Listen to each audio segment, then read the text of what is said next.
Latvijā cilvēki nelasa avīzes. Drukātajā avīzē auditorija iet vienkārši dramatiskā progresijā uz leju. Un mēs zinām, kas notika Dobelē pirms dažiem gadiem. Vietējais medijs vienkārši nomira. Pilnīgi noteikti katram žurnālistam ir jākļūst mobilam, jāspēj fotografēt, jāspēj ierakstīt, jāspēj nofilmēt sevi, citus. Protams, mobilā žurnālistika var būt risinājums, bet kādam par to ir vienalga jāmaksā. Kā žurnālistam, kā medijam, tev ir jāmeklē tā auditorija, tu nevari paļauties, ko es esmu, lūdzu, nāciet pie manis. Nē, tas tā nenotiks, tu sēdēsi tur un kamēr tu bankrotēsi. Es darbojos ar jauniešiem universitātēm, ir 20 gadnieki pirmajā kursā. Ja viņi var nosaukt tur Delfus un Latvijas televīziju, lielais vairums tomēr nevar vispār atpazīt, kas ir medijs.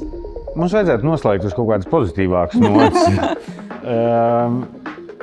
Man visi tādi negatīvie jautājumi. Ja salīdzina ar ārvalstu medijiem, New York Times, BBC, arī Jaunzēlandes sabiedriskajiem radio, jā, mēs esam līmenī.